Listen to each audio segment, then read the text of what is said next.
All right, now Turpentine has had an interesting release. It's not an online release. It's an art house theater tour. Yeah, yeah. How did that start out? Where'd you get the idea for that? So, well, initially, again, backstory, a lot of music work, a lot of working with different artists, and of course that involves touring, a lot of touring. And for this in particular, initially the release again, we wanted to focus on Lambertville. We wanted to focus on our local area because as any type of artist, like for bands building their brand, like you want to get as many local shows as possible and get like a really strong fan base of people around you. And that helps carry over to when you go to other towns, when you want to reach a new fan base. If you already have fans, it makes it easier for the fans, the new potential fans, to trust, like, okay, this is something I'm allowed to like. It's sort of a subconscious element to it. Now, we during production, I wanted to sort of be as loud as possible about, hey, like this, we're filming this locally. I again reached out to a bunch of different businesses to see if we could film there. Just started the conversation and dialogue going months before the release. Eventually, that led to me connecting with Donna, who runs the Acme here in Lambertville, which is a wonderful, very cute theater.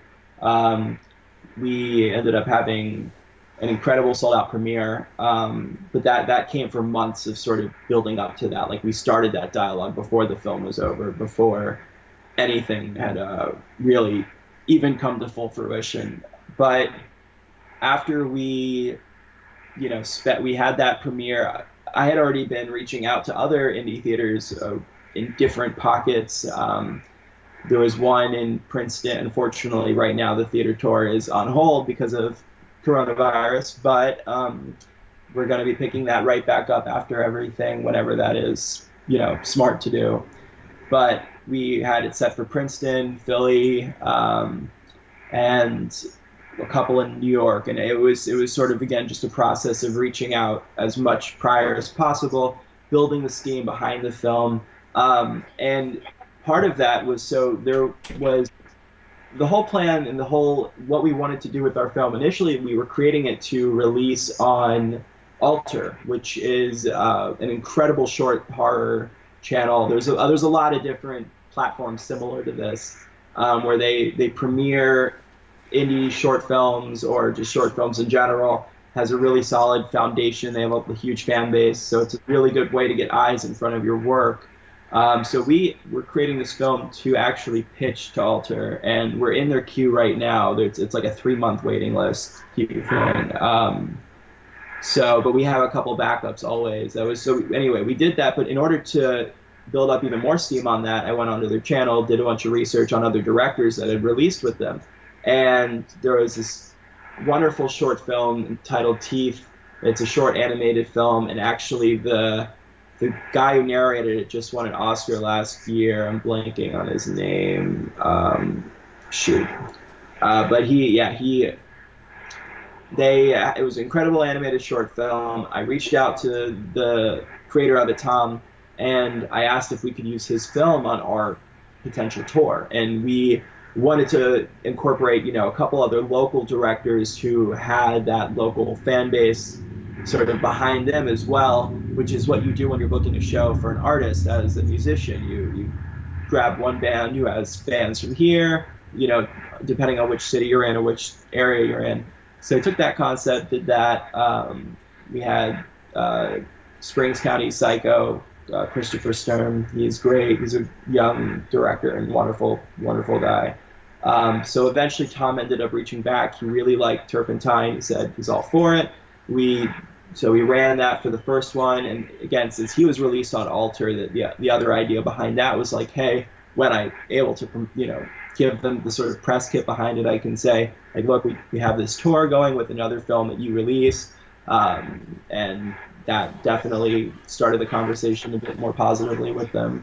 So, just sort of ideas like that, incorporating, like, I've heard a lot of people be reluctant about where they show their film. They think it like maybe like, oh, I want to shoot for the largest thing possible, out of the gate. And it's like you got to build up a lot of steam and energy, I think, behind what you do.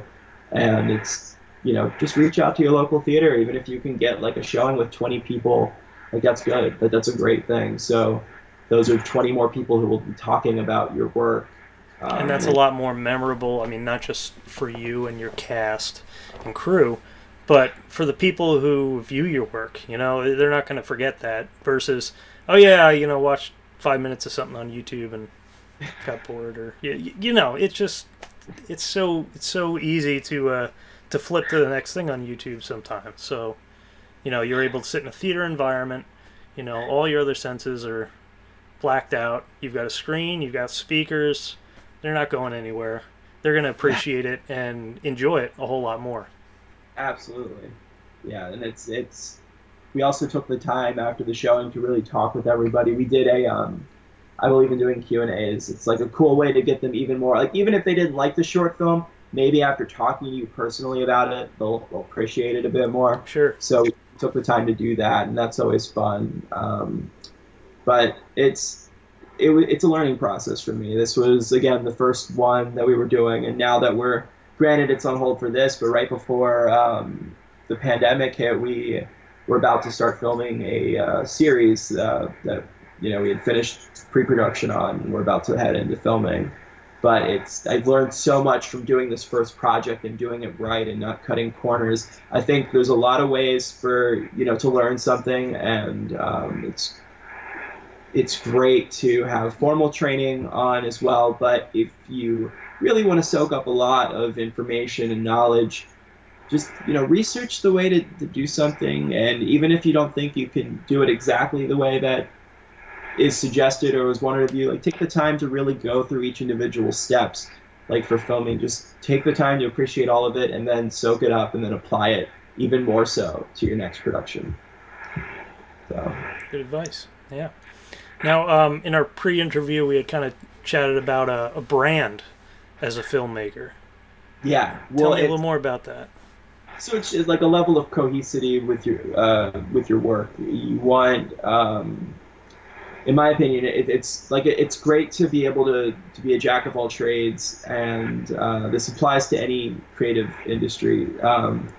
It's important to sort of, once you set the bar for what somebody expects of you in a certain style, it doesn't mean that you can't switch over and do comedy. Just I think it's important to sort of transition smoothly.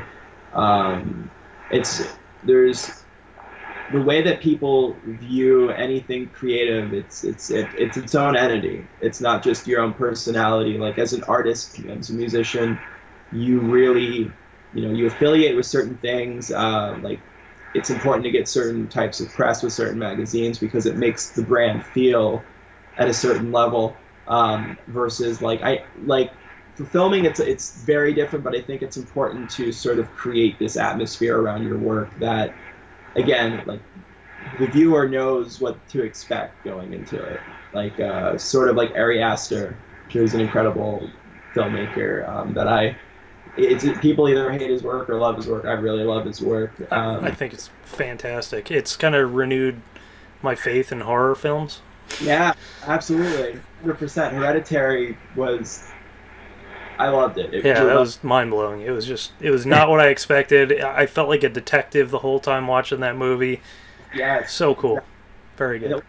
and you know what to expect going into his films. Like he's very consistent about the type of storytelling he does. And granted, I heard he was switching to comedy for his next film, which is very cool and interesting. But even if you watched his first short film, which was very, very dark about the father and the son having a sexual relationship, but it was done, and that's as dark as that is. He did it in a way that like people are still talking about it. It's like it's done in almost a humorous tone, so it's not unbelievable to see him going to heart or into comedy.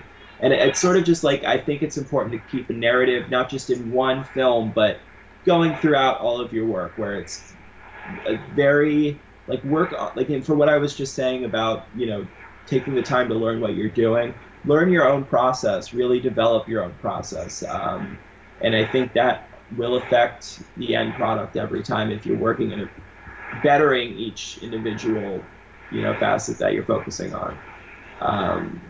And the same goes with the releases. It's something that, like in music, you want to outdo yourself with every release. Like I was working with, like I've traveled with Sandy Beals of One Direction. My own project Droll, we had gotten on, like, initially on Complex Magazine, then we wanted to better it up. We got on Vice, we got a better video out there for each show. Like each show that you do, you kind of want to build up, get larger venues. It's just the same sort of concept. You're building a story with your own career that people can look in on and watch. And so when you're building, while you're doing a film, like, don't, try not to stray from the path. Create what you're building up to and keep it consistent and build that narrative.